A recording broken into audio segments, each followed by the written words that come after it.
Buried alive. Found myself in the dark. I was on my back. I got up. Whack! My head smashed into something hard, 3 inches above me. I felt around to see if I could go around it, but I stopped. I was in a box. 2 inches of space on either side. That's it. I couldn't breathe. Oh no, please, God, no. I didn't want to believe it. I shut my eyes and tried again. I thought it was a dream. Sometimes it happens like that, you know. You believe it's real, then you wake up. But no, this was not going away. I was in a coffin. She did it to me. I'm in a coffin. Help. Help. Nothing. No answer. Help. Help. I heard something. Oh, there's something there. A phone is ringing near my hand. Thought I was hearing things, but it kept ringing 2, 3 times more. I opened my eyes.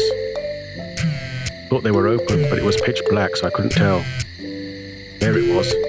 It was lit, near my left hand, vibrating. I pulled it to my chest, slid the button. Help me, please, I'm alive. You're not alive. You are dead. You accept that now. I come get you. If you don't submit, I leave you there. A female voice said.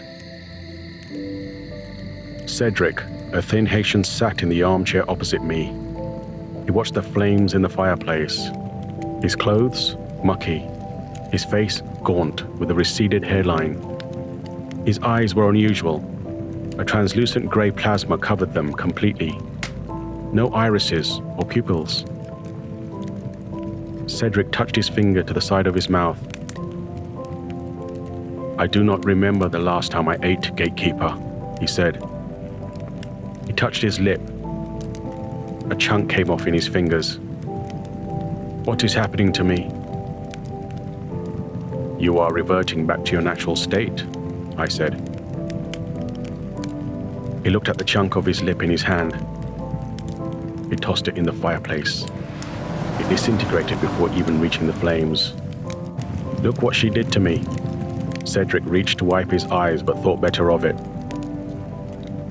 Why did you have a phone in the coffin with you? Cedric looked at me. My people believe that we can come back from the dead if a powerful doctor casts a spell upon us. Way back before everyone had phones, people buried with a long thread inside the coffin linked to a bell above ground. If the person come back, then they pull the thread, alerting to be dug up. Now an old phone is used. 1 charge, 1 call. Phone number for police station already inputted. Cedric touched his fingertips together. Gatekeeper, I did not expect to receive a call. I accepted Mama Tanumbe's proposal. Within 20 minutes, I heard the thumping above me. Dirt breaking. The wood splintered 3-4 times, and then lid lifted. 2 large men pulled me out and made me stand there. Mama Tanumbe was a few feet away holding a cup. She told me to drink or go back in the box. I asked her what happened after. She said, I serve her until I can't anymore. I look at the box. She held up the cup. I drank the juice laced with pufferfish toxin. White goo dripped from Cedric's eye. The drink was cold. I could feel it growing in my stomach. It stretched across my legs, stiffening them. My arms, the same too. It went higher, higher. My body stiffened like I was concrete. It reached my eyes. Did this to them. You see, Gatekeeper? I nodded. Cedric waved his fingers in a circular motion. Mist settled in me, like the one outside, only it was white and it did not move at all. I move, but I cannot escape it. Seeing is hard. Hearing is hard. touching is hard. I can't feel it. I am there, but not there. My soul stuck in fog. Another white drop of goo dripped from Cedric's eye. The two strays took me to Mama Tanumbe's home. They left me in a hut in the yard. Mama Tanumbe watched me. She stepped closer to me and uttered something. I could not understand what she was speaking, but I still moved. She touched my heart with a long fingernail, grabbing a thread. It came from within me, my soul. She pulled it hard. It hurt, but I could not make a sound. She twisted the thread around a metal band on her finger next to her thumb. Her right hand. Cedric turned to the flames in the fireplace. This is how she controlled me. She told me to dig a hole. I dig a hole. She told me to wait in the hut, the cold hut. I waited in the hut until she told me to do something else. Just told you the pleasant bit. To make me pay, she made me kill a young boy with a machete. She watched as I devoured him, all him, sucking his bones dry. I kept eating. She watched. She wanted me to suffer because a big man had paid her to do this to me. He wanted me to suffer as I refused to work for him. He wanted my business. I refused him, so he turned me into this white-eyed monster. Tell me, gatekeeper, what did I do to deserve this? White goo dripped from Cedric's eye. He clicked his teeth. They rattled in his mouth. Mortimer watched him. Hamish purred from the top of the curtain rail. Cedric smiled. The cat is very soothing. He has that effect on lost souls, I said. He must be a saint, Cedric said. I smiled. She kept me as a servant for going on 10 years. More, I think. Until your friend the cat came. I could not remember anything but being in fog. Now it comes back to me in bits. The fog cleared for a little while. Too late. My family gone. None I care for left in the old quarter. Even the businessman long gone. Only she remains. I can feel her tug my thread. Seawater secreted from Cedric's skin. It poured out of his eyes, ears, nose. He choked up water, vomiting it on his lap. What's happening? He blinked, only his left eyelid fell on his lap. This is how the others died. Do you recall? I said. Cedric looked at me, still choking up seawater. The ones you would push away, prevent them from setting foot on land.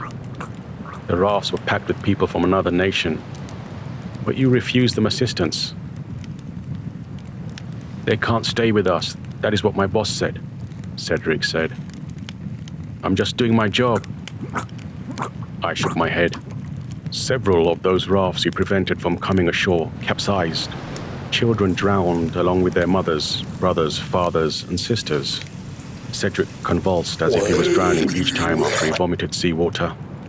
This is what happened to all those souls. Cedric shook his head. Not me, my boss. He told me to push them back. I leaned towards him. Cedric, Mama Tanumbe would only enter your life if you did something to bring her there. What did you do? Cedric shook his head. Very well. If you have nothing more to say, I will show you to your door. Cedric shook his head again. He vomited more water. I will tell you. I nodded. His convulsions ceased. Vomiting stopped. Cedric looked at me for a long while. You are worse than the devil, he said. I remained still, eyes on him. One boat refused to go back. We pushed them away, but they rowed back to shore. We did it again and again, but they kept coming back, screaming, pleading. An infant cried as his mama fell into the water. Boss man told me to keep her under. I told them to go.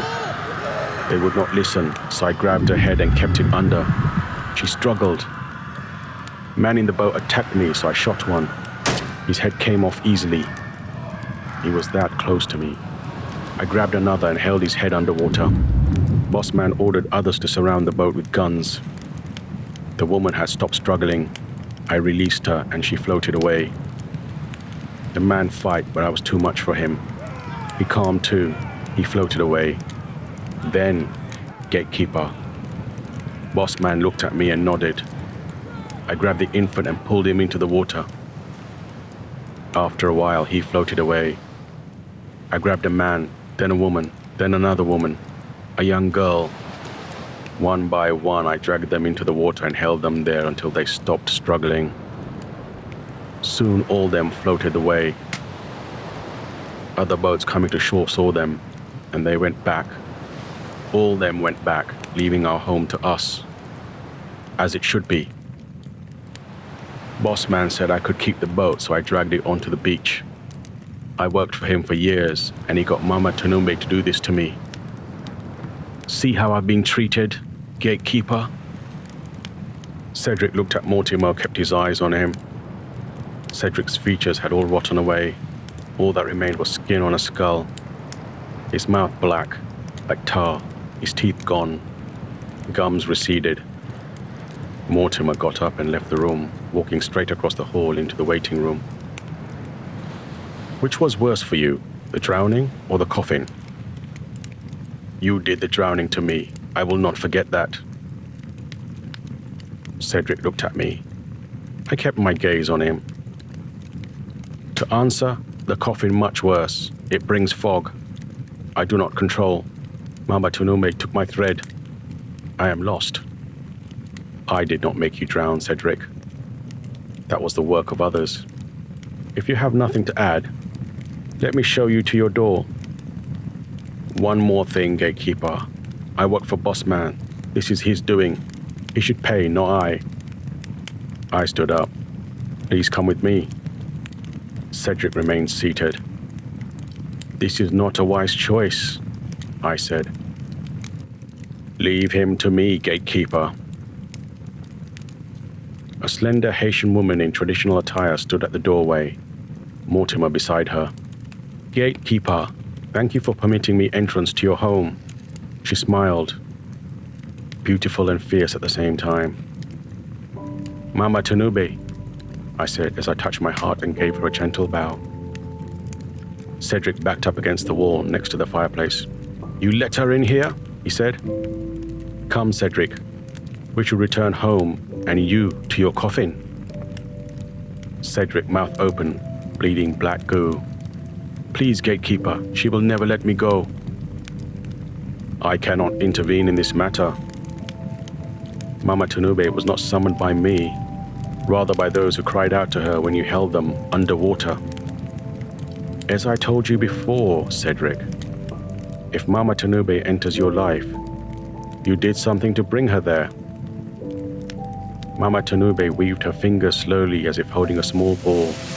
Sparks lit up. She kept weaving. The sparks formed into a thin thread. She flicked it at Cedric. A thin red thread protruded from his body and yanked to Mama Tanumbe's fingers.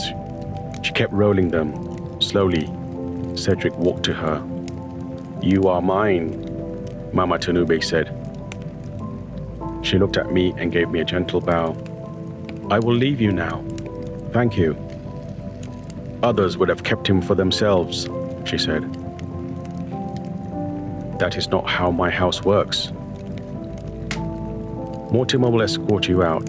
Farewell. I touched my heart and gave Mama Tanumbe a gentle bow. Mortimer walked into the waiting room. Mama Tanumbe followed, her hand still rolling the thread that kept Cedric by her side. He did not speak, his eyes lowered. He was in her control again. I sat down and gazed at the fireplace. Cedric will be returned to his coffin. You're probably wondering how Cedric escaped her and came to the house. The answer is he didn't. She always knew where he was as she holds the thread that is linked to his soul. It takes time to get to my house, even for a powerful being like Mama Tanumbe. What is she? Think of her as a vengeance version of Divine Mother. Enough prayers for help and retribution are answered by Divine Mother taking the form of one such as Mama Tanube. Cedric thought that pleading his case here would grant him a reprieve. But those that dwell at Halfway House 17 weigh up all your actions, not just the good ones. Keep that in mind. Even if you are just human, you will still need to deal with your karma sooner or later. This one has been interesting. I have not seen a zombie in a long while. Cedric left a mess in my lounge, so I should get to cleaning it up. Stay safe. Don't die in your sleep. See you next Sunday at 11. Godspeed.